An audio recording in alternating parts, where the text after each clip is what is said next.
The seal of God, Isaiah 8:16, is found in the Sabbath command, bind up the testimony, seal the law among my disciples. That's Isaiah 8:16. Now ask yourself, what part of God's law contains a seal?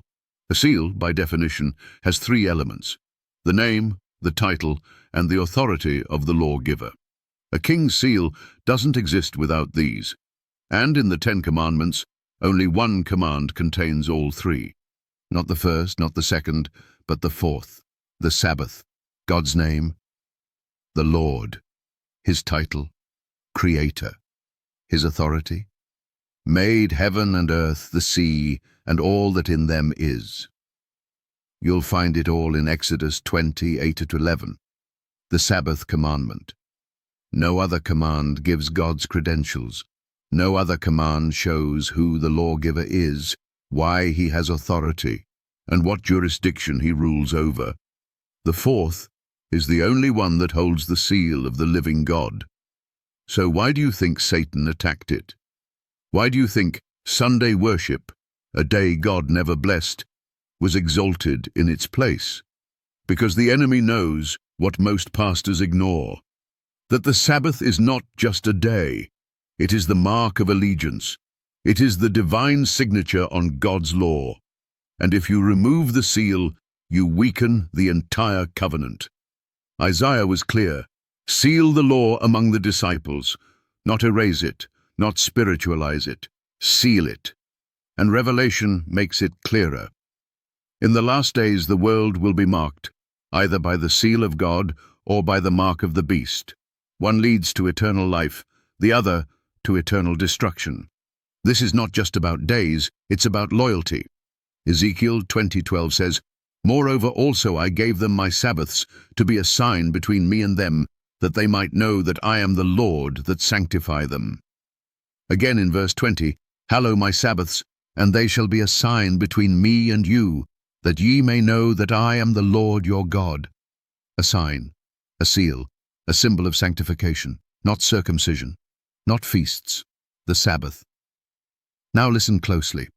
Revelation 7:2-3 describes angels holding back destruction until the servants of God are sealed in their foreheads. What seal do you think that is? The same one Isaiah said to bind up. The same one found only in the 4th commandment. The Sabbath is the test, it's the line in the sand, and Satan knows it. That's why he inspired Rome to change the day. That's why councils and popes promoted Sunday in defiance of the 4th commandment. That's why billions worship on a counterfeit day, thinking it honors God when it actually honors man's tradition. Jesus said in Mark 7:7-9, "Howbeit in vain do they worship me, teaching for doctrines the commandments of men. Full well ye reject the commandment of God, that ye may keep your own tradition." That's exactly what Sunday worship is, a man-made tradition that rejects the only command with God's seal. If God were to remove his seal from his law, what authority would remain? None.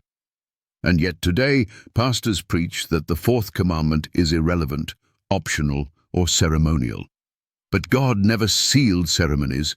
He sealed his moral law, and he embedded his authority right in the heart of it. So ask yourself, if you remove the Sabbath, who does your law belong to? What gives it authority?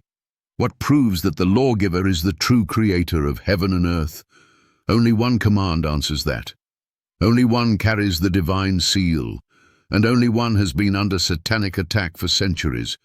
That should tell you everything. The choice is yours.